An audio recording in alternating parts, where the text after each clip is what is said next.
Although I do miss the days when Don Cherry would threaten to beat up Ron MacLean in Coach's Corner, like, shut up, you dummy. I miss those days. Well, look, Don Cherry was great. He was absolutely fantastic. He was an icon. He paved the way for a lot of opinion-based sports media. And I'm not saying not just in hockey, in sports in general. Everyone was looking for that Don Cherry. And don't forget, our boy Shoresy actually played the role of Don Cherry in the CBC movie. I didn't know that. Yeah. I don't watch CBC, so...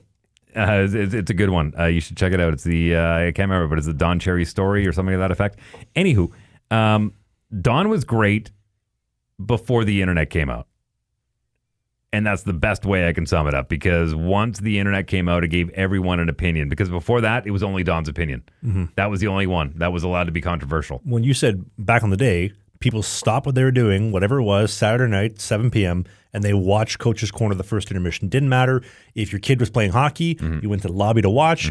Everybody at the restaurant stopped what they were doing. Everybody watched Don Cherry. And the internet does change that, where anybody can have a voice. It's why we have our show. Because he was a breath of fresh air. And now, I mean, you can get that kind of controversy every time you flip through to a new video on your social media. Do you think that he was passionate and he was so nationalistic and so patriotic to Canada? No, I think he's just opinionated. That's what it came down to. He was unfiltered, he was unabashed, and he just shot from the hip every single time. And Ron was a really good leash for him. Agreed. And they had a really good balance. And it's unfortunate that the temperature of society decided to get rid of him, because, again, another guy who got sewered for his one, and I don't even call it a mistake. It was an opinion. It's what they hired him for. But his overall body of work was borderline genius. Well, with Don Cherry, he did that every year. He made that same Remembrance Day pitch, wear a poppy, you people. He did. I remember every year. And for whatever reason, 2019 was just, all right, the culture's changing, the room is changing, temperature, and we got to get rid of him. And like you mentioned, though, one of the greatest, one of the highlights I always look forward to was, hey, Don, we only got about 30 seconds. They never give me enough time for this show. Yeah. You never give me enough time. I always enjoyed that, too. But I found, even as a young kid growing up, 8, 10, 13, whatever it was, he inspired a sense of pride and nationalism in myself, where we're Canada.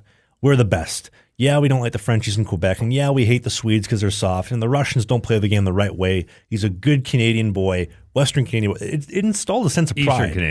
Eastern Canadian boy, whatever. Yeah. It installed a sense of pride in all of us that I think is missing today. And I don't feel like Canada has an identity anymore. Like the days of a proud, patriotic identity, embracing our history, it's gone. It's been, in my opinion... we've always been a melting pot. It just looks different now, that's all. Oh, no, it's totally changed, dude.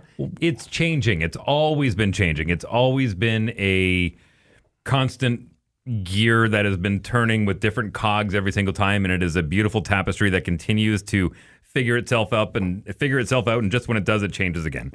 Well, the patriotism used to be, we're friendly. We love maple syrup. Right? Still is. Cold winters, warm hearts. Still is. Well, now it's just sidewalks painted in pride flags. That's the personality of the country. Friendly. Still is. I think the U.S. is friendlier than Canada nowadays. Nope. I think people have gotten so tired of what's been going on in Canada, they have become unfriendly or left, and all the not so friendly people are remaining. You know what? You know what would help? What? Better pair of underwear. Ooh. And when you hate your neighbor, it'll make it a little bit better when you get a great pair of underwear from the team at Sheath, the presenting sponsor for this show. Hey, if you enjoyed this video, hit the subscribe button.